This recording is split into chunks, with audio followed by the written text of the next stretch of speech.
স্বপ্ন জড়িয়ে দাও। অবুজ কুসুম কলি রঙেতে রাঙানো যদি মমতার রঙে তার রাঙিয়ে নাও। হাত বাড়িয়ে দাও, দু হাত বাড়িয়ে দাও।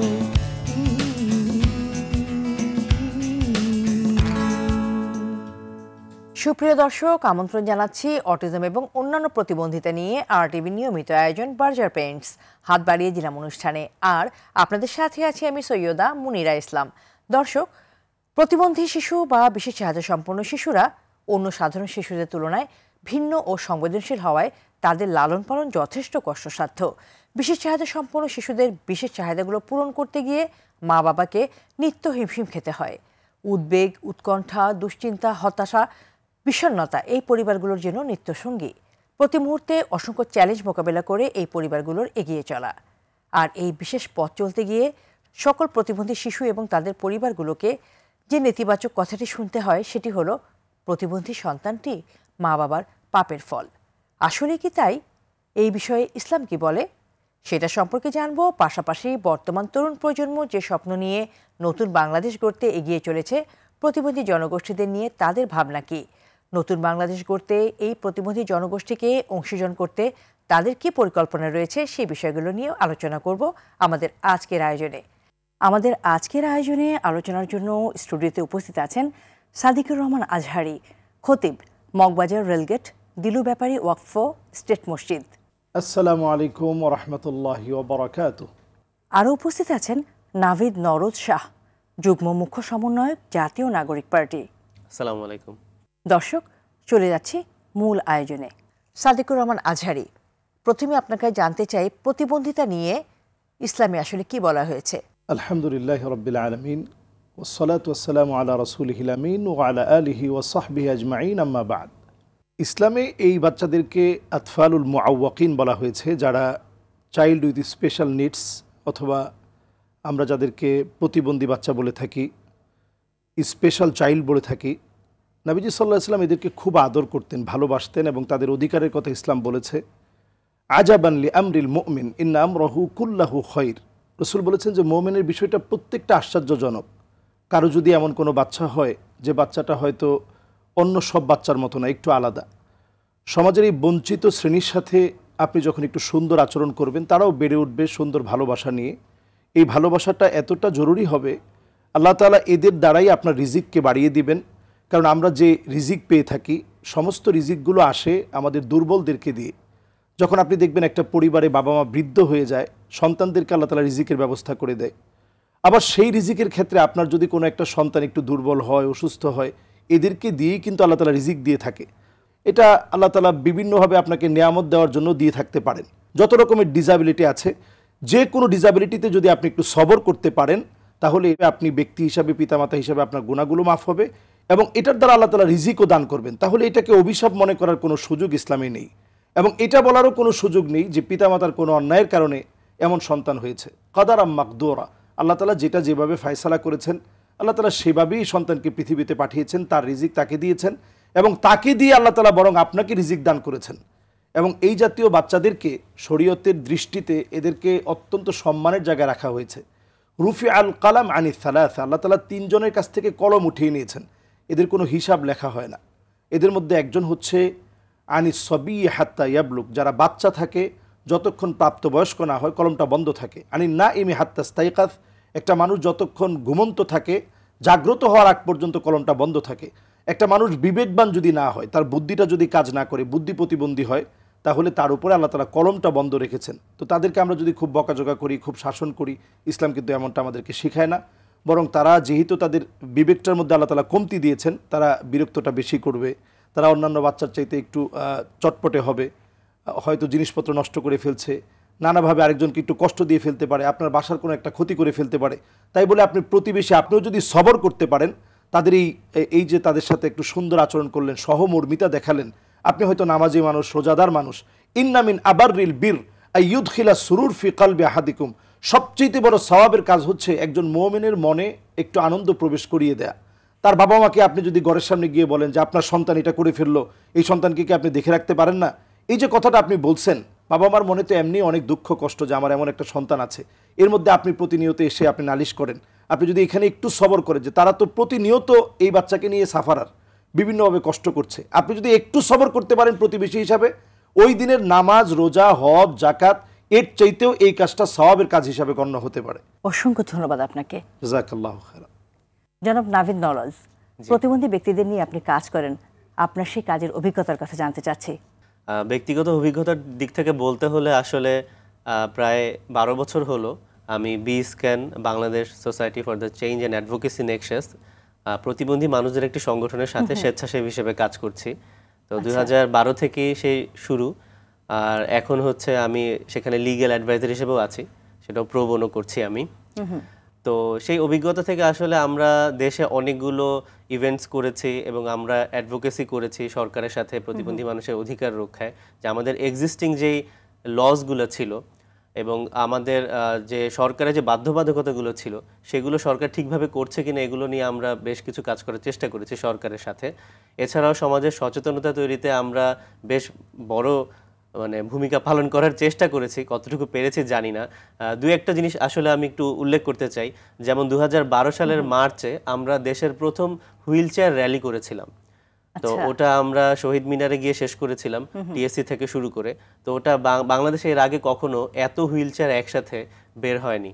আমরা প্রায় 500 জন হুইল চেয়ার ইউজারকে নিয়ে, আমরা অপ্রতিবন্ধী মানুষরাও ছিলাম, তো তাদেরকে নিয়ে যে র্যালিটা করেছিলাম তখন এটা বেশ সাড়া ফেলেছিল, যে তারাও যে সমাজে এক্সিস্ট করে। তো এই জিনিসটাই তো আসলে সমাজের যারা তথাকথিত মূলধারার মানুষ বলছি, তারা কিন্তু এই জিনিসটা আসলে বিলিভ করে না, বা যারা আসলে নিজের চোখে দেখেনি। যেমন আমার পরিবারও আসলে প্রতিবন্ধী মানুষ কেউ ছিলেন না, তো আমিও কিন্তু বি-স্ক্যানের সাথে কাজ করার আগ পর্যন্ত তাদেরকে আসলে তেমন দেখিনি। যদি আরও সামনের দিকে আসি, আমরা 2015 সালে যেমন আমি একটি বড় কাজের সাথে যুক্ত ছিলাম, সেটা হচ্ছে আমরা ইঞ্জিনিয়ারিং ডিজাইন কম্পিটিশন করেছিলাম সারা দেশের ইঞ্জিনিয়ারিং স্টুডেন্টদেরকে নিয়ে।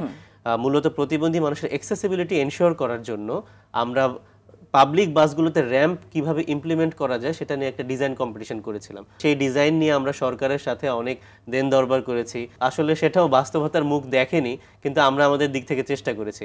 এবং এছাড়াও যে পাবলিক বিল্ডিংগুলো আছে সেগুলোতে যেন অ্যাক্সেসিবিলিটি এনশিওর হয়, র্যাম্প থাকে, আমরা সেগুলোতে যেন র্যাম্প ইমপ্লিমেন্টেশন হয়, সেইগুলোতে আমরা কাজ করেছি এবং এগুলোর সাথে আমি জড়িত ছিলাম। Berger luxury silk wedding lamp শুটে আপনার বিয়ের মোস্ট গ্ল্যামারাস ছবিটি শেয়ার করুন আর টপ কাপল চলে যান মালদ্বীপসে। অনেক ধন্যবাদ আপনাকে। সাদেকুর রহমান আজহারী, আমাদের এই প্রতিবন্ধী ব্যক্তিরা, তাদের পরিবারও কিন্তু অবহেলার শিকার হয়, পাশাপাশি সমাজেও কিন্তু তারা খুব একটা ভালো আচরণ পায় না, তাদেরকে অবহেলাই করা হয়। আসলে প্রতিবন্ধী ব্যক্তির প্রতি পরিবার এবং সমাজের কী ধরনের আচরণ করা উচিত? পরিবার, সমাজ, রাষ্ট্র সবাই মিলেই তো আমরা। তো আমাদের প্রত্যেকের আচরণ কিন্তু আমাদের যারা আমাদের সমাজে বঞ্চিত মানুষ বলতে গেলে, এটা কিন্তু আসলে অনেক বঞ্চিত। এদেরকে একটু আদর করলে দেখবেন এরা আপনার কাছে আসতে চায়। এজন্য এই জাতীয় যে বাচ্চারা আছে, এই বাচ্চাদেরকে ইসলাম তাদের সাথে সুন্দর আচরণ শুধু না, আবাসা ওয়া তাওয়াল্লা আন জাআহুল আ'মা, নবীজির কাছে একজন অন্ধ সাহাবী আসছে এবং ইন দ্য মিন টাইম সেখানে মক্কার বড় বড় ব্যক্তিবর্গ আসছে। নবীজি চিন্তা করলেন যে উনি তো একজন অন্ধ মানুষ, এর পাশে তো আরও অনেক বড় বড় ব্যক্তি যেহেতু আসছে, হতে পারে তারা ইসলাম গ্রহণ করলে ইসলামের অনেক বড় উপকার হবে। এটা ভেবে রাসূলুল্লাহ সাল্লাল্লাহু আলাইহি ওয়াসাল্লাম যখন বললেন যে ঠিক আছে তুমি একটু পরে কথা বলো, আগে তাদের কথাটা আমি শুনে নিই, সাথে সাথে আল্লাহ রাব্বুল আলামিন ওই মুহূর্তে আয়াত নাজিল করলেন যে আপনি এই নেতাদেরকে বাদ দিয়ে বরং যে অন্ধ আসছে সেই অন্ধকে প্রাধান্য দিয়ে আপনি কথা বলেন, সেই ইসলামের জন্য বড় কাজে লাগবে। এবং ফলশ্রুতিতে দেখা গেল সেই উম্মে মাকতুম রাদিয়াল্লাহু তাআলা আনহু এবং আরও অনেক সাহাবায়ে কেরামের মধ্যে যারা অন্ধ ছিলেন, জুবাইর বিন মুতঈম রাদিয়াল্লাহু তাআলা আনহু, একটা আয়াতের পরে ওনাদের জীবন চেঞ্জ হয়ে গিয়েছে। রসুলের পাশ দিয়ে যাচ্ছিলেন, তিনি অন্ধ মানুষ, চোখে দেখেন না, কিন্তু পাশ দিয়ে যাচ্ছিলেন, রসুল তেলাওয়াত করতেছিলেন আম খুলিকু মিন গায়রি শাইইন আম হুমুল খালিকুন, যে আল্লাহ তাআলা তোমাদেরকে সৃষ্টি করেছে না তোমরা নিজেরা নিজেদেরকে সৃষ্টি করেছো। তো ওনার মাথার মধ্যে এই একটা আয়াত, উনি তো চোখে দেখে না, যারা অন্ধ হয় তারা কিন্তু চোখে না দেখলেও তাদের ব্রেনটা কিন্তু খুব খুব দ্রুত ক্যাচ করতে পারে। তো উনি সাথে সাথে চিন্তা করলেন যে আমি তো আমার নিজেকে বানাতে পারিনি, আমাকে তো আমার আল্লাহ বানিয়েছে। সাথে সাথেই তিনি কালেমা পড়লেন, তিনি মুসলমান হয়ে গেলেন। তো নবীজি সাল্লাল্লাহু আলাইহি ওয়াসাল্লাম এরপর থেকে অনেক আদর করতেন, মহব্বত করতেন, ভালোবাসতেন, ডাকতেন। তো এই শ্রেণীর মানুষ যারা রসুল নিজে মহব্বত করেছেন, আল্লাহ তাআলা তাদেরকে সম্মান দেখানোর প্রতি কোরআনে একটা আয়াত নাজিল করেছেন, ইসলামে তাদের অধিকারের ব্যাপারে বারবার কথা বলা হয়েছে।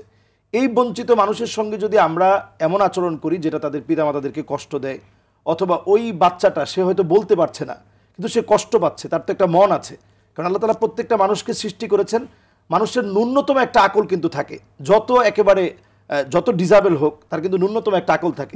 সে কিন্তু তার বাবা মার কাছ থেকে ভালোবাসা যেমন চায়, আপনার কাছ থেকেও ভালোবাসা চায়, কিন্তু তারপরেও যদি আপনি তার সাথে খারাপ আচরণ করেন, খারাপ ব্যবহার করেন, সে হয়তো বলতে পারে না, কিন্তু তার যে মনের যে কষ্টটা, এটাই কিন্তু বদদোয়া। এই বদদোয়াটা দেওয়া লাগে না, এটা কিন্তু আল্লাহ তাআলা ঠিকই কবুল করে নেন। সামান্য যদি একটা কুকুরকে যদি পানি পান করিয়ে, অন্য নবীর উম্মত হয়ে কুকুরকে পানি পান করিয়ে যদি একটা খারাপ মহিলা হয়েও যদি ওই মহিলাটা জান্নাতি হতে পারে, আর একটা বিড়ালকে মেরে যদি একজন মানুষ জাহান্নামী হতে পারে, তাহলে একটা মানুষের গায়ে যদি আপনি আঘাত করেন, তাকে যদি আপনি কষ্ট দেন, তিরস্কার করে কথা বলেন, এটা আমাদের জন্য অত্যন্ত ন্যাক্কারজনক। আমাদের এই সমাজে আমরা এদের পাশে দাঁড়াবো। যারা বিত্তশালী আছি তাদের জন্য প্রতিষ্ঠান হওয়া দরকার। যতগুলো প্রতিষ্ঠান আছে এটা আসলে একেবারে যত সামান্য বলা যায়, আরও প্রতিষ্ঠান থাকা দরকার। মসজিদেও তাদের জন্য স্পেশাল কোনো ব্যবস্থা থাকলে, যে আলেমরা তাদেরকে নিয়ে বসবে, খতিবরা তাদেরকে নিয়ে বসবে, সাধারণভাবে তাদের সাথে একটু মিশবে। তো আমরা সবাই যদি মিলেমিশে এই দায়িত্বটা একটু নিয়ে নিই, যে এই বাচ্চাটা একটু অন্যরকম, একে আমরা সবাই একটু দায়িত্ব নিয়ে নিই, সে কোথায় যাচ্ছে এটা যদি আমরা একটু খবর রাখি, তাহলে মার এত ব্যস্ত হতে হয় না। তো আমরা সবাই যদি এই সুন্দর ব্যবহারটা করি, এটা আমাদের জন্য নাজাতের ওসিলা হতে পারে। মা বোরিং হয়ে যায়, মা ধৈর্যহারা হয়ে যায়। এই বিশেষ চাহিদা সম্পন্ন সন্তানের লালন পালন তো সহজ না, অনেক ধৈর্যের বিষয়। তো এই যে ধৈর্যহারা হয়ে যায়, একদম হাল ছেড়ে দেয়, মা বাবার ধৈর্য বাড়িয়ে দেওয়ার ক্ষেত্রে কোরআনের আলোকে কি পরামর্শ দেবেন? মা তো আসলে সবসময় তো মা তো শতবার ভুলে গেলেও তো আসলে ভুলতে পারে না, তার তো সন্তান, তারপরেও তো মা অনেক সময় ধৈর্যহারা হয়ে যায়। এক্ষেত্রে আমি সেই মায়েদের জন্য এবং বাবাদের জন্য এবং গার্জিয়ানদের জন্য রাসূলুল্লাহ সাল্লাল্লাহু আলাইহি সাল্লামের তিরমিজির একটা হাদিস, এবং এই হাদিসটা সহিহ বুখারীতে আসছে। নবীজি এত চমৎকার করে বললেন যে মা মিন আবদিন, যদি কোনো বান্দাকে ইবতালাইতু, আল্লাহ তাআলা যদি তাকে পরীক্ষা নেন, বিহাবিবাতাইহি, তার সবচেয়ে পছন্দের বিষয়টা কি? আপনি আপনার নিজের চোখটাকে যেমন ভালোবাসেন, আপনি আপনার সন্তানকেও ঠিক চোখের মতো করেই ভালোবাসেন, অথবা এর চেয়ে বেশি ভালোবাসেন। নিজের সন্তানের জন্য মানুষ তো সব দিয়ে দিতে পারে। তো আল্লাহ তাআলা যদি এরকম সবচেয়ে প্রিয় কোনো বিষয় নিয়ে যখন আল্লাহ পরীক্ষা নেন, ফাসাবারা, মা যদি এক্ষেত্রে ধৈর্য ধারণ করে, অথবা বাবা যদি এক্ষেত্রে ধৈর্য ধারণ করে, তাহলে আউয়াদাল্লাহু, আল্লাহ রাব্বুল আলামিন তার জন্য তৈরি করবেন, এই যে তার ধৈর্যের কারণে আল্লাহ তাআলা তার জন্য জান্নাতে বাড়ি তৈরি করবেন, এবং এই সন্তানের জন্য জান্নাতে বাড়ি তৈরি করবেন। এই সন্তান তাদের জন্য জান্নাতে যাওয়ার কারণ হবে। আপনাকে অসংখ্য ধন্যবাদ, এত চমৎকার করে আপনি বুঝিয়ে বলেছেন। আবারও ফিরবো আপনার কাছে ইনশাআল্লাহ। নাভিদ নরদ শাহ, জুলাই বিপ্লবে বিপুল সংখ্যক তরুণ জনতা আহত হয়েছেন, অনেকে সারা জীবনের জন্য পঙ্গুত্ব বরণ করেছেন। জনগণের মুক্তির জন্য হাত পা চোখ হারিয়ে যারা পঙ্গুত্বকে বরণ করে নিলেন, প্রতিবন্ধী হয়ে গেলেন, তাদের চিকিৎসা এবং পুনর্বাসনের ক্ষেত্রে রাষ্ট্রের যে উদ্যোগ, সেটি কতখানি সন্তোষজনক বলে আপনি মনে করেন? আমরা দেখতে পেয়েছি যে রাষ্ট্রের বেশ কিছু উদ্যোগ রয়েছে জুলাই গণঅভ্যুত্থানের পরে। যারা আমাদের সাথে যুদ্ধে ছিলেন এবং আহত হয়ে এখন প্রতিবন্ধিত্ব বরণ করেছেন, তাদের জন্য তো আসলে জীবনটা অন্যরকম হয়ে গেছে। কারণ এই আন্দোলনের আগেও আমরা তো কেউ জানতাম না যে কার কি অবস্থা হবে, আমরা কেউ বেঁচে ফিরতে পারবো কিনা। তারাও জানতেন না যে তাদের আজকে যে অবস্থা আছে সেই অবস্থায় তারা আসবেন কিনা। তো রাষ্ট্রের, যেহেতু আমরা এখন একটা রাষ্ট্র পুনর্গঠনের কথা বলছি, রাষ্ট্রের সবচেয়ে আগেই কিন্তু তাদেরকে গুরুত্বটা দেওয়া উচিত ছিল বলেই আমরা মনে করি, এবং সেটা নিয়ে আমরা এখনো কথা বলছি। আমরা কিছুদিন আগেও দেখতে পেয়েছি যে যারা আহত যোদ্ধা ছিলেন তারা এখনো আন্দোলন করছেন যে তারা তাদের পর্যাপ্ত যে অধিকারটা সেটা পায়নি। চিকিৎসা এবং পুনর্বাসন, জি, চিকিৎসা এবং পুনর্বাসন সেটা পর্যাপ্ত ছিল না।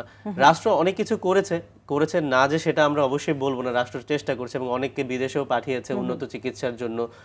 তাদের জন্য আলাদা কিছু পুনর্বাসন কেন্দ্রের ব্যবস্থাও করেছে, চিকিৎসার ব্যবস্থা করেছে একদম আলাদাভাবে।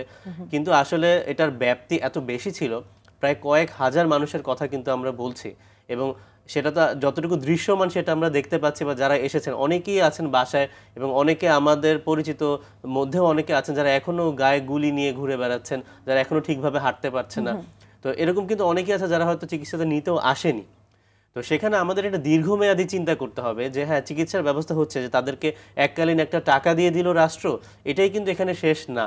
কারণ তারা কিন্তু কর্মক্ষম জনগোষ্ঠী ছিলেন, তো তাদের যেন সেই কর্মক্ষমতা আবার ফিরে আসে, সেই ক্ষেত্রে আসলে রাষ্ট্র কতটুকু ভূমিকা পালন করছে এদিকে আমাদেরকে খেয়াল রাখতে হবে বা প্রশ্ন করতে হবে।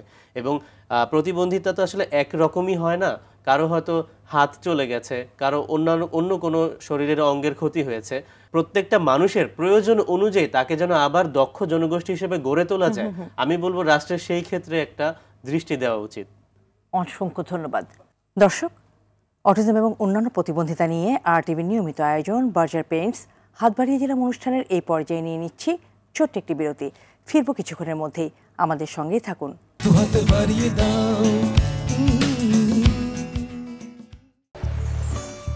Berger luxury silk wedding lamp শুটে আপনার বিয়ের মোস্ট গ্ল্যামারাস ছবিটি শেয়ার করুন আর টপ কাপল চলে যান মালদ্বীপসে।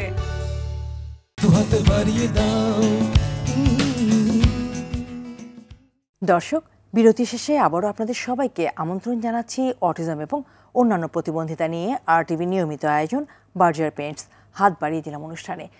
সাদেকুর রহমান আজহারি, প্রতিবন্ধী সন্তানকে মা বাবার পাপের ফল বলা হয়, আসলে কি তাই? আসলে কি তারা মা বাবার পাপের ফল? এই বিষয়ে আমাদের ধর্মগ্রন্থ কোরআন কি বলে? আপনি তো অনেকদিন ধরে এটা নিয়ে কাজ করছেন।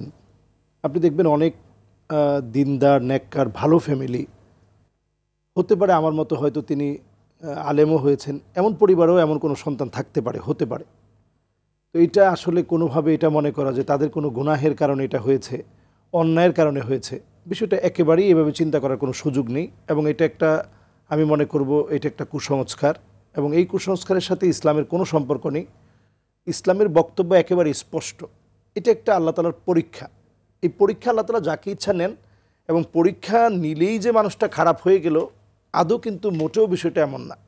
আসাদুন নাসি বালাআন আল আম্বিয়া, আল্লাহ তাআলা সবচেয়ে বেশি পরীক্ষা নিয়েছেন নবীদেরকে। সুম্মাল আমসাল ফাল আমসাল, এরপরে আল্লাহ যাদেরকে বেশি ভালোবাসেন তাদেরকেই পরীক্ষা নেন।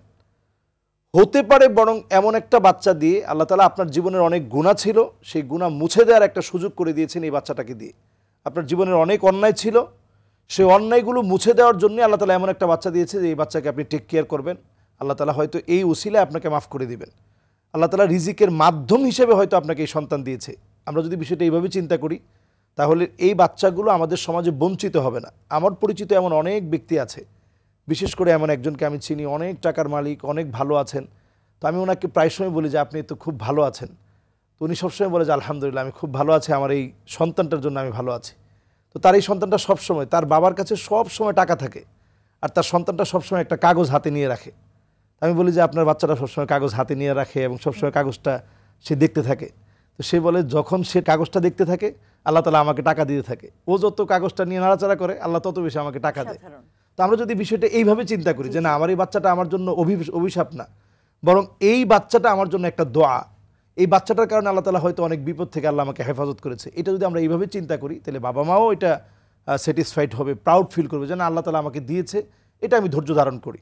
বাবা মা কোনোভাবেই আপনি ইসলামের দৃষ্টিতে আপনি দোষী বলার কোনো সুযোগ নেই যে তার দোষের কারণে এমন একটা সন্তান হয়েছে, এটা বলার কোনো সুযোগ ইসলামে নেই। বরং ইসলামে আপনাকে সুযোগ দিয়েছে, হাদিসের ভিতরে আসছে যে মা ইয়াজালুল বালাউ বিল মুমিনি ফি নাফসিহি ওয়া ওয়ালাদিহি ওয়া মালিহি হাত্তা ইয়ালকুল্লাহু মা আলাইহি খাতিয়া। হাদিসের মধ্যে পরিষ্কার নবীজি বলছেন যে আল্লাহ রাব্বুল আলামিন যদি তার কোনো মুমিন বান্দাকে, কোনো মুসলিমকে যদি আল্লাহ পরীক্ষা নেন তার নিজের জীবন দিয়ে, তার সন্তানের জীবন দিয়ে, অথবা তার সম্পদ দিয়ে যদি আল্লাহ কোনো পরীক্ষা নেন, আর এই পরীক্ষার মধ্যে সে যদি ধৈর্য ধারণ করে, একেবারে ধৈর্য হারা হয়ে না যায়, যদি একটু ধৈর্য ধরতে পারে, তাহলে সে আল্লাহর সঙ্গে মিলিত হবে মা আলাইহি খাতিয়া, তার জীবনের কোনো গুনাহ নাই এমন একটা অবস্থা আল্লাহর সাথে মিলিত হবে। সুবহানাল্লাহ বিহামদি।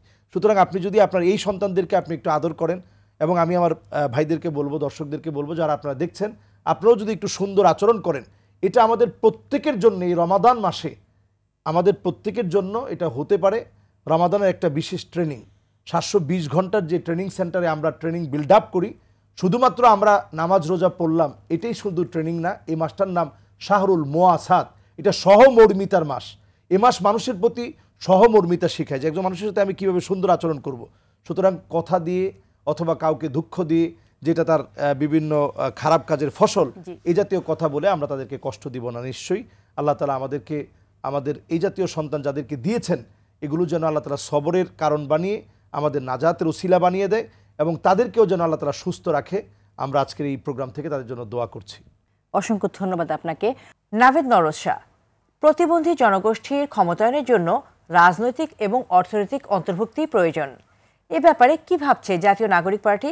আমি যদি একটু পেছনের দিকে যাই, যেমন দ্বিতীয় বিশ্বযুদ্ধের পরে পুরো ইউরোপে কিন্তু যেহেতু একটা বিপুল সংখ্যক মানুষ প্রতিবন্ধিতা বরণ করেছিল, ক্ষয়ক্ষতির কারণে ইউরোপে কিন্তু প্রতিবন্ধী মানুষদের প্রতি তাদের দৃষ্টিভঙ্গি পরিবর্তন হয় সামাজিকভাবেও, এবং রাষ্ট্রীয়ভাবেও কিন্তু তাদেরকে পুনর্বাসিত করার পেছনে একটা বড় ভূমিকা রাখে ইউরোপীয় জনগণ এবং ইউরোপীয় রাষ্ট্রগুলো। আমরা যদি আমাদের দেশের আশেপাশের দেশের কথা বলতে যাই, ভিয়েতনামে একটা বড় যুদ্ধ হয়েছিল, আপনারা সবাই জানেন।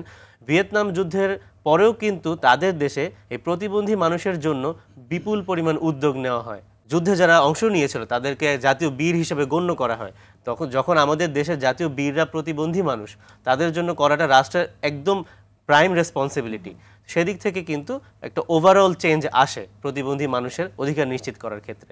তো সেই সূত্র ধরেই বলতে চাই, যেহেতু জাতীয় নাগরিক পার্টির জন্মটাও একইভাবেই হয়েছে এবং আমাদের একটা বড় দায়বদ্ধতা রয়েছে কিন্তু প্রতিবন্ধী মানুষের প্রতি, এবং যারা আমাদের সহযোদ্ধা ছিলেন এখনও আছেন, যারা প্রতিবন্ধিতা বরণ করেছেন, পাশাপাশি দেশের আপামর প্রতিবন্ধী জনগণ তারাও কিন্তু আমাদের এই বিপ্লবে সামিল হয়েছিলেন, সমর্থন দিয়েছিলেন, অনেকেই রাস্তায় নেমে সমর্থন দিয়েছেন, অনেকেই বাই স্পিরিট আমাদের সাথে ছিলেন। সুতরাং তাদের প্রতি আমাদের একটা বড় দায়িত্ব আছে। তো সেদিক থেকে আমরা বলতে চাই, যেহেতু রাজনৈতিক এবং অর্থনৈতিক দিক থেকে বললেন, রাজনৈতিক দিক থেকে আমরা অলরেডি যে উদ্যোগগুলো নেওয়া শুরু করেছি, যে আমাদের পার্টি গঠন হওয়ার কিছুদিন পরেই আমরা নিজেদের মধ্যে যে ডিসিশন নিয়েছি, আমরা খুব অতি শীঘ্রই প্রতিবন্ধী মানুষদের যারা নেতৃবৃন্দ আছেন তাদের অধিকারগুলোতে নেতৃত্ব দিচ্ছেন, অধিকার আন্দোলনে, তাদের সাথে কথাও বলেছি।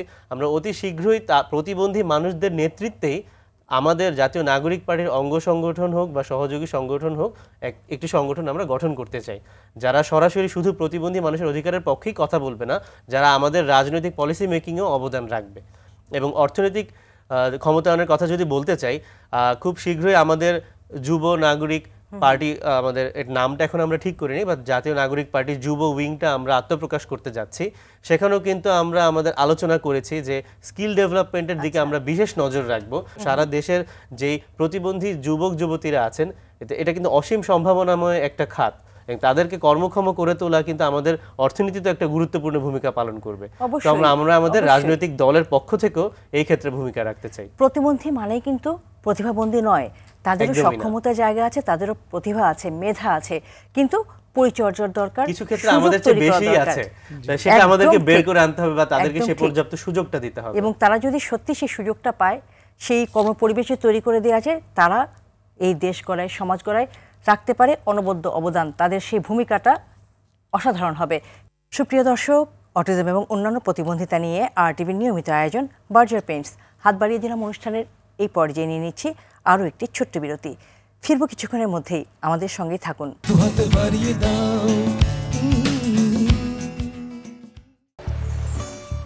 বার্জার লাক্সারি সিল্ক ওয়েডিং ল্যাম্পশুটে আপনার বিয়ের মোস্ট গ্ল্যামারাস ছবিটি শেয়ার করুন, আর টপ কাপল চলে যান মালদ্বীপসে।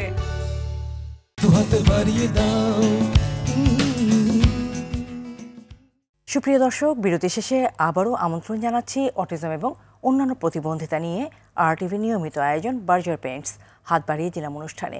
দর্শক, আবারও ফিরছি আলোচনায়।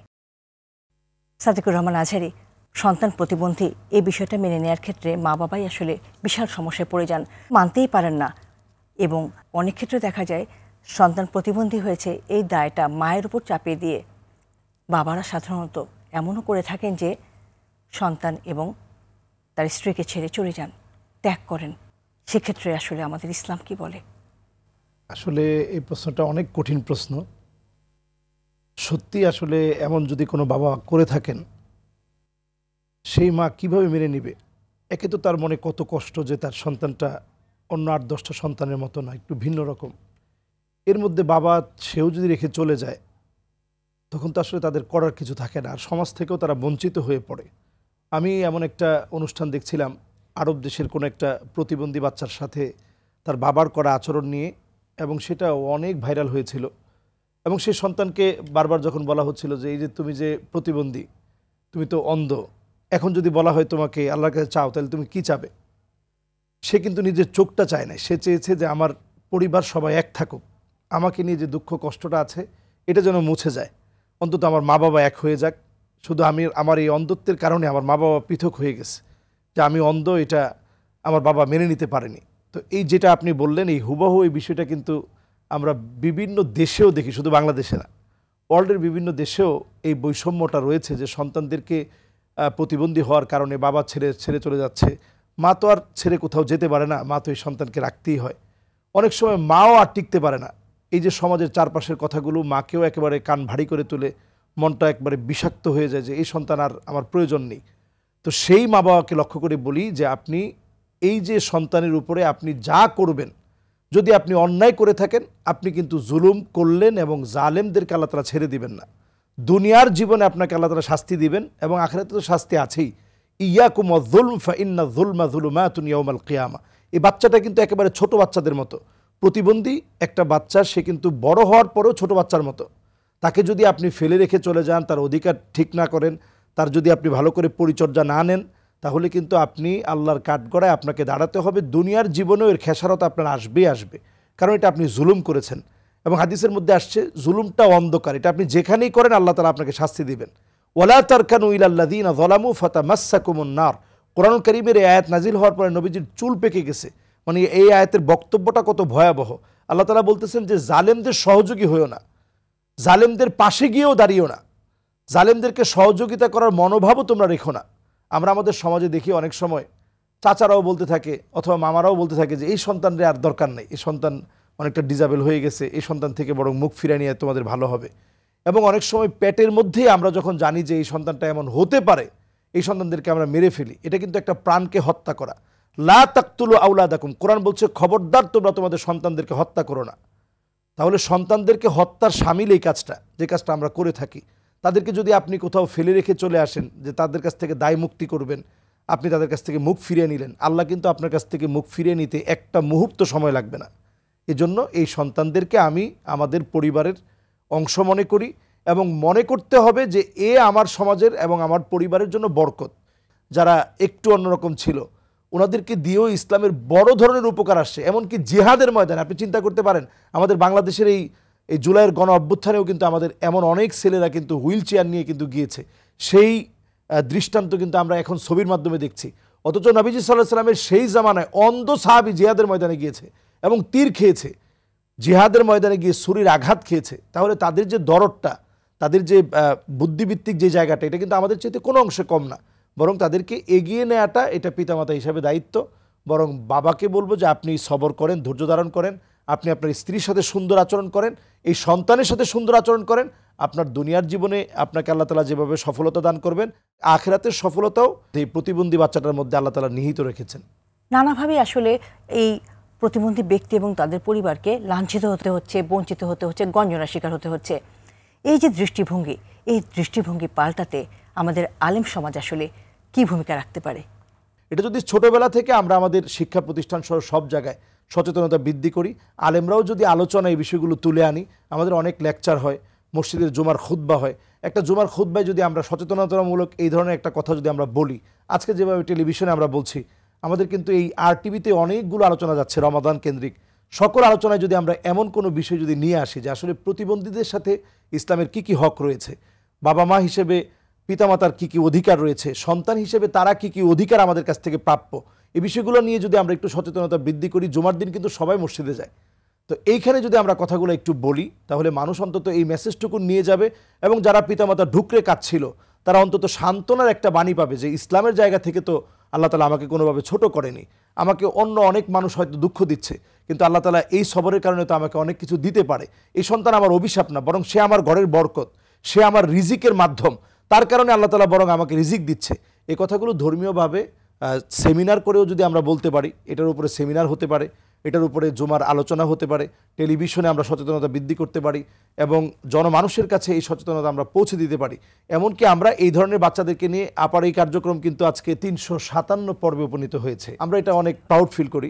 RTVতে তো আমি দীর্ঘদিন ধরে আছি, তো আমরা প্রাউড ফিল করি যে এই জাতীয় প্রোগ্রামগুলো হচ্ছে বিধায় কিছু হলেও সচেতনতা বৃদ্ধি হচ্ছে। জি, আপনাকে অসংখ্য ধন্যবাদ। নাভিদ নওরোজ, প্রতিবন্ধী ব্যক্তিদের সমাজ অবজ্ঞার চোখে দেখে, অবহেলা করে, সেক্ষেত্রে এই দৃষ্টিভঙ্গি বদলাতে কি করণীয় বলে আপনি মনে করেন? সামাজিক দৃষ্টিভঙ্গি পাল্টানো এখানে একটা বড় ভূমিকা পালন করবে, কারণ সমাজই তো আসলে রাষ্ট্র গঠন করে। তো এখানে যদি পরিবার এবং সমাজ তাদের প্রতি দৃষ্টিভঙ্গি না পাল্টায়, তাহলে কখনোই সম্ভব হবে না, রাষ্ট্র যতই নীতি প্রণয়ন করুক কখনোই একটা বড় পরিবর্তন আসবে না। এবং আমরা রাজনীতিবিদরাও যতই চেষ্টা করি না কেন, পরিবার এবং সমাজ যদি এগিয়ে না আসে বা সহযোগিতা না করে, বড় পরিবর্তন আসলে সম্ভব না। তো সেই ক্ষেত্রে শুরুতেই তো আসলে সচেতনতা দরকার। তো সচেতনতার দিক থেকে আমরা সবসময়, আপনিও কাজ করেছেন, অনেক দীর্ঘদিন ধরে কাজ করছেন এবং এই অনুষ্ঠানটাও সেই ক্ষেত্রে একটা বড় ভূমিকা পালন করবে। কিন্তু তারপরও আমি মনে করি যে একদম স্কুলিং থেকে জিনিসটা শুরু হওয়া উচিত, যে বাচ্চারা যখন একদম প্রাইমারি লেভেলে স্কুলে পড়ে, সো প্রাইমারি সিলেবাসে যেন অন্তর্ভুক্ত থাকে প্রতিবন্ধী মানুষের বিষয়টা, এবং তাদের বোধগম্য করেই যেন সেটা সিলেবাসে অন্তর্ভুক্ত করা হয় যে প্রতিবন্ধী মানুষ কত প্রকার হতে পারে, তাদের নিডস কি কি হতে পারে, তাদেরকে কীরকম চোখে দেখা উচিত, তারাও যে আমাদের বন্ধু হতে পারে। মানে আমরা ছোটোবেলায় কিন্তু মানুষ অনেক ইনোসেন্ট থাকে, তখন কিন্তু মানে এত প্যাচঘোচ মানুষের মধ্যে তখনই চলে আসে না। তা আমরা যদি তখনই বাচ্চাদের মনে মগজে এটা ঢুকিয়ে দিতে পারি যে প্রতিবন্ধী মানুষজনও সমাজের অন্যান্য মানুষের মতো একই রকমই মানুষ, তাদেরও একই রকমই নাগরিক অধিকার রয়েছে, একই রকমই মানবাধিকার রয়েছে, তাহলে কিন্তু শুরুতেই এটা একটা বড় ভূমিকা পালন করবে। সেই পরিবর্তনটা হয়তো আমরা 10 বছর 20 বছর পর দেখতে পারবো, কিন্তু একটা আমূল পরিবর্তন সমাজে চলে আসবে কিছুদিনের মধ্যেই। আর যারা এখনই আমরা হয়তো প্রাপ্তবয়স্ক হয়ে গেছে, তাদের সেই সুযোগটা নেই যে আমরা তাদেরকে ছোটবেলা থেকে গ্রুম আপ করতে পারবো। তো আমরা এখানে একটা জিনিস বলতে পারি যে tolerance is the first phase of acceptance. তো আমাদের কিন্তু তাদেরকে বের করে নিয়ে আসতে হবে, বা এই ইস্যুগুলো সমাজের সামনে তুলে ধরতে হবে, বা সমাজে এই ধরনের একটা বিপুল জনগোষ্ঠী আছে যারা এই ধরনের সমস্যার সম্মুখীন হচ্ছে, তাহলে সমাজের কি দায়িত্ব রয়েছে তাদের প্রতি, সেটা যখন সমাজকে প্রশ্ন করবেন, সমাজ কিন্তু রেসপন্স করতে বাধ্য। প্রতিবন্ধিতা নিয়েও অনেক উদ্যোগ আছে মিডিয়ার, তা আমরা আশা করবো যে আরও উদ্যোগ থাকবে যেন এটা বাংলাদেশের ঘরে ঘরে পৌঁছে যায়, যেন মানুষ সামাজিক সচেতনতা এবং পারিবারিক সচেতনতা বৃদ্ধি করতে পারে। প্রতিবন্ধী জনগোষ্ঠীর উন্নয়নে রাষ্ট্র, সমাজ, রাজনৈতিক দল এবং প্রতিষ্ঠিত ব্যক্তির কার কি করণীয় আছে বলে আপনি মনে করেন? সেই ক্ষেত্রে যদি বলতে চাই যে রাষ্ট্রের প্রথম দায়িত্ব কিন্তু যে আইনটা আছে তা প্রণয়ন করা, বা আমাদের দেশে অনেক আইন আছে কিন্তু প্রয়োগ কিন্তু নেই। তো আমাদের দেশে যে প্রতিবন্ধী মানুষের অধিকার রক্ষা যে আইনগুলো আছে, আপাতত জানেনি যে প্রতিবন্ধী ব্যক্তি অধিকার ও সুরক্ষা আইন আছে। তারপর আমাদের দেশ আবার UNCRPDরও সিগনেটারি পার্টি, যে জাতিসংঘের যে convention on the rights of person with disabilities, সেটার আমরা একটা সিগনেটারি পার্টি। এছাড়া আমাদের সংবিধানেও সম্ভবত 15, 27, 28 এই ধারাগুলোতে যদি আমরা বিশ্লেষণ করি, প্রতিবন্ধী মানুষের অধিকার রক্ষার কথা কিন্তু বলা হয়েছে। তো সেই দিক থেকে রাষ্ট্র আসলে কতটুকু করতে পারছে, বা কতটুকু জিনিসটাকে রাষ্ট্র সিরিয়াসলি নিচ্ছে। তো আমরা আমাদের যেরকম অ্যাক্টিভিজমের জায়গা থেকে আমরা গত 10-12 বছরে রাষ্ট্রকে অনেকভাবে অ্যাপ্রোচ করেছি। যেমন ইঞ্জিনিয়ারিং ডিজাইন কম্পিটিশনের কথা আমি অলরেডি মেনশন করেছিলাম এই প্রোগ্রামে, যে আমাদের এই ডিজাইনটা আছে, আপনারা পাবলিক বাসে এই র্যাম্প ইমপ্লিমেন্ট করেন, তাহলে হচ্ছে গিয়ে অ্যাক্সেসিবিলিটি এনশিওর হবে হুইল চেয়ার ইউজারদের জন্য বা শারীরিক প্রতিবন্ধী মানুষের জন্য, যেখানে রাষ্ট্রের এটা গুরুত্বপূর্ণ একটা কাজ ছিল, রাষ্ট্রের বাউন্ড টু ডু দ্যাট, কিন্তু সেটা কিন্তু রাষ্ট্র করেনি। এছাড়া যে রাষ্ট্রের যে পাবলিক বিল্ডিংগুলো আছে, বিল্ডিং কোডেও কিন্তু বলা আছে যে অ্যাক্সেসিবিলিটি এনশিওর করতে হবে। তো রাষ্ট্রের দিক থেকে কিন্তু এগুলো এনশিওর করার দরকার ছিল, কিন্তু বিগত সরকারের কাছ থেকে আমরা সেটা পাইনি। আমরা আশা করব বর্তমান অন্তর্বর্তীকালীন সরকার এবং ভবিষ্যতে যারা আসবেন তারা রাষ্ট্রের দিক থেকে এতটুকু এনশিওর করবেন। এরপর যদি সমাজের কথা বলতে চাই, আলেম সমাজের মাধ্যমে কিন্তু একটা বড় পরিবর্তন আসতে পারে, কারণ আমাদের দেশের 90% মতো মানুষ কিন্তু আমরা মানে ইসলাম ধর্মে বিশ্বাসী, এবং আমাদের দেশের মানুষ কিন্তু বাই ডিফল্ট ধর্মভীরু। তো ধর্মভীরু মানুষ, আমাদের বিশাল একটা জনগোষ্ঠী কিন্তু আলেম সমাজের কথা শুনে, তারা ওয়াজ মাহফিলে যায়। তো এই ওয়াজ মাহফিলগুলোতে যদি আমরা এই টপিকগুলোকে কাভার করি, আলেম সমাজ যদি ভাই আপনারা যদি কাভার করেন, এবং জুমার কথা বললেন, তো এগুলোতে কিন্তু আমি আসলে যতটুকু শুনেছি এই মানে টপিক বিষয়গুলো কিন্তু খুব একটা উঠে আসে না সত্যি কথা বলতে গেলে। সমাজের প্রথম কাজই সচেতনতাটা বাড়ানো, যেন অ্যাকসেপ্টেবিলিটি ক্রিয়েট হয়।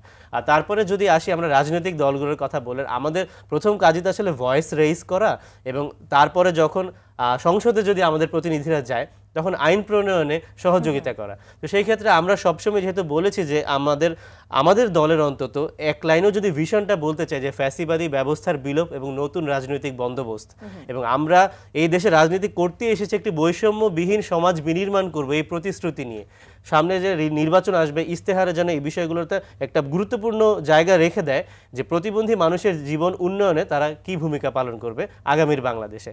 আর প্রতিষ্ঠিত ব্যক্তির ক্ষেত্রে আমার মনে হয় যে সবচেয়ে বড় ভূমিকা রাখতে পারে তারা এমপ্লয়মেন্ট ক্রিয়েশনে। তো প্রতিষ্ঠিত ব্যক্তিদের প্রতি আমার অনুরোধ থাকবে যে প্রতিবন্ধী মানুষদের সক্ষমতার উপর ভিত্তি করে তাদের যেন চাকরির ব্যবস্থাটা তারা করেন, এদিকে যেন তারা একটা গুরুত্বপূর্ণ দৃষ্টি দেন। বলেছেন, অসংখ্য ধন্যবাদ আপনাকে। সাদেকুর রহমান আজহারী, ইদানিং আমরা দেখছি সমাজে খুব বেড়ে গেছে এই প্রতিবন্ধী, অটিস্টিক, পাগল এই শব্দগুলোকে নেতিবাচক অর্থে মানে যথেচ্ছ ব্যবহার করছে মানুষ। হয়তো না বুঝেই করছে, কিন্তু তাদের এই না বুঝে করার কাজটা সেই প্রতিবন্ধী মানুষটার মনে যে কষ্টের একটা জায়গা তৈরি করছে সেটা তারা বুঝতেও পারছে না। এই বিষয়টা থেকে আসলে বের হয়ে আসার উপায়টা কি? সচেতন করা ছাড়া তো আসলে সব কিছু তো আমরা আইন করে হয়তো বন্ধ করতে পারবো না, কিন্তু আমরা তারপরেও এটা বলতে চাই যে মান সালিম আল মুসলিমুন মিন লিসানিহি ওয়াদিহি, একজন মুসলিম তার কথা দিয়ে মানুষকে গালি দিয়ে অথবা কথার মধ্য দিয়ে মানুষকে গালিগালাজ করবে, কষ্ট দিবে, এমন কোনো মুসলিমের বাক্যালাপ হতে পারে না। তো আসলে এটা শুধু কষ্ট দেওয়াই না, বা এটা শুধু সামান্য গালি না। একটা বাচ্চাকে যখন আপনি একটা মানুষকে একটা আচরণের কারণে আপনি প্রতিবন্ধী বললেন, তাহলে বোঝা যায় যে প্রতিবন্ধীরা এই সমাজের কতটা বোঝা, যে সামান্য একটা কিছু হলেই আমরা বলি যে প্রতিবন্ধী, পাগল, যেমনটা আপা বলছিলেন। তো এটা আমরা একেবারেই এটা আমরা করব না। যারা এটা দেখছি তারা সচেতন হব, কারণ এটা একে তো গালি, আরেকে এটা মানুষকে এতটা কষ্ট দেওয়া এবং প্রতিবন্ধীদেরকে এতটা ছোট করা, তাদেরকে এই যে আপনি ছোট করছেন, এটা কিন্তু একে তো তার পরিবারের কাছে কষ্টের কারণ হচ্ছে, তার নিজের কাছে কষ্টের কারণ হচ্ছে, যে আসলে বোঝাটা হচ্ছে কেন, এই জন্য বোঝা হচ্ছে। সমাজের প্রত্যেকটা মানুষ যদি একটা পরিবারে প্রতিবন্ধী থাকতো, তাকে যদি সবাই খবর নিত, ঈদের সময় যদি তার পরিবার যেভাবে খোঁজখবর নিচ্ছে তার আত্মীয় স্বজনও খোঁজখবর নিত, তাহলে তো কারো মনেই কোনো ব্যথা থাকতো না। হাদিসের মধ্যে আসছে ইসলামের একটা সৌন্দর্য হচ্ছে অনর্থক গালিগালাজ করা। এগুলো কিন্তু অনর্থক গালি, হয়তো তিনি একটা আচরণ করছে, এটা আপনার কাছে পছন্দ হয়নি, তা আপনি যৌক্তিক সমালোচনা করেন, তা না বলে আপনি প্রতিবন্ধী বললেন, আপনি পাগল বললেন, আপনি লোলা বললেন, আপনি খোড়া বললেন। তো এই যে কথাগুলো, এই কথাগুলো বলাটা এটা একেবারে অযৌক্তিক, এবং ইসলাম কোনোভাবে এটা সমর্থন করে না। যে তারা যে আল্লাহর কতটা নৈকট্য অর্জন করতে পারে, যেটা হয়তো আপনি আপনার অনেক অঙ্গ প্রত্যঙ্গ দিয়ে, অনেক অর্গান দিয়ে আপনি পারেননি। কারণ ইত্তাকিল মাহারেম, হাদিসের মধ্যে আসছে হারাম ছেড়ে দাও, আল্লাহর কাছে সবচেয়ে প্রিয় হওয়া যাবে। আর এদের জন্য তো আল্লাহ তাআলা কলম বন্ধ করে রেখেছেন। তো সে আল্লাহর কাছে কতটা প্রিয় মানুষ, আমরা এদেরকে গালি না বানাই, এদেরকে আমরা আমাদের সৌভাগ্যের প্রসূতি মনে করি। এমন সন্তান যদি কারো ঘরে চলে আসে, আমরা ধৈর্য ধারণ করি এবং সমাজের প্রত্যেকটা মানুষ তাদের সাথে তাদের সুন্দর অধিকারপূর্ণ আচরণটা আমরা দেখানোর চেষ্টা করি। আমরা আমাদের আজকের অনুষ্ঠানের একেবারে শেষ প্রান্তে চলে এসেছি। সবশেষে প্রতিবন্ধী ব্যক্তি, তাদের পরিবার, সমাজ সকলের উদ্দেশ্যে আমাদের ইসলামের আলোকে আপনি কি মেসেজ দিতে চান? জি আলহামদুলিল্লাহ, আমি আজকে থেকে আমার নিজের মধ্যে সচেতনতা আরও বৃদ্ধি করার চেষ্টা করবো ইনশাআল্লাহ। আমি এমনিতেও আমার কোনো মাহফিলেও যদি সামনে কোনো এই শ্রেণীর মানুষ বসা থাকে, আমি এদেরকে খুব আদর করি, সবসময় এদেরকে আমি খোঁজ খবর নেই। এরা কিন্তু খুব অল্পতে খুশি হয়। ধরুন সবাই যে সময় ঠিক বলা দরকার তখন হয়তো সে ঠিক বলেনি, এই জন্য যারা অডিয়েন্স আছে তারা কিন্তু রাগান্বিত হয়ে যাচ্ছে যে হুজুর এ উঠে চলে যাক। তাই বলি না, ও থাকুক, ও যেখানে ঠিক বলা দরকার নাই ও হয়তো নাই বলুক অথবা বলে ফেলুক, এতে কোনো অসুবিধা নেই, আল্লাহ তো আমাকে এমন বানাতে পারতো। তো এই সচেতনতা আরও বেশি আমার মধ্যেও বৃদ্ধি হওয়া দরকার। ইনসানিয়া, মানবতার জন্য আলেমরা সবচেয়ে বেশি এগিয়ে আসবে। তো এটা আমার কাছে মনে হয় আমরা অনেকটা দূরেই আছি এটা থেকে। তো আমরা এটা জুমাতে যেভাবে আমি মনে করেছি এবং আজকেও যেটা আমি চিন্তা করে বললাম, এটা ইনশাল্লাহ আমরা বাস্তবায়নের চেষ্টা করব। এবং এই জাতীয় টপিকসগুলো আমরা এপিসোড আকারে আজকে যেভাবে হচ্ছে, এটা আমরা জুমাতে যদি এইভাবে আমরা কয়েক জমে আলোচনা করি, মানুষের অধিকার নিয়ে কথা বলি, এই বাচ্চাদের অধিকার নিয়ে কথা বলি, এটার মধ্য দিয়ে আমরা এই বাচ্চাদের অধিকারের ব্যাপারে আরও বেশি সচেতন হব ইনশাআল্লাহ। আমরা প্রত্যেককে বলবো যে সওয়াবের নিয়তে এই কাজটা আপনি করেন, আপনি আপনার জীবনের পরিবর্তনের জন্য এই কাজটা আপনি করেন। আপনি আপনার সন্তানদেরকে ভালোবাসছেন, অন্য সন্তানের মতো করে তাকে আরও বেশি ভালোবাসেন, এটা আপনার জন্য দুনিয়া আখিরাতের কল্যাণ নিয়ে আসবে ইনশাআল্লাহ। ইনশাআল্লাহ। অসংখ্য ধন্যবাদ আপনাদেরকে আজকের আলোচনায় অংশগ্রহণ করার জন্য। দর্শক, আজকের আলোচনা থেকে নিশ্চয়ই আমরা সবাই বুঝতে পারলাম প্রতিবন্ধী ব্যক্তি এবং তাদের পরিবারের প্রতি আমাদের আচরণ কেমন হওয়া উচিত। দর্শক, সহমর্মিতা নিয়ে আমরা আমাদের এই বিশেষ চাহিদা সম্পন্ন জনগোষ্ঠীর পাশে দাঁড়াবো তাদের পরিবারের পাশে। আমাদের বাড়িয়ে দেওয়া হাত তাদের সাহস যোগাবে এগিয়ে যাওয়ার, এই প্রত্যাশা রেখে আজকের মতো এখানে শেষ করছি। অটিজম এবং অন্যান্য প্রতিবন্ধিতা নিয়ে RTV নিয়মিত আয়োজন বার্জার পেইন্টস হাত বাড়িয়ে দিলাম অনুষ্ঠান। দেখা হবে আগামী পর্বে। সেই পর্যন্ত সবাই ভালো থাকুন, সুস্থ থাকুন, RTVর সঙ্গেই থাকুন। স্বপ্ন জড়িয়ে দাও অবুঝ কুসুম কলি রঙেতে রাঙিয়ে, যদি মমতার রঙে তার রাঙিয়ে নাও, হাত বাড়িয়ে দাও, দু হাত বাড়িয়ে দাও।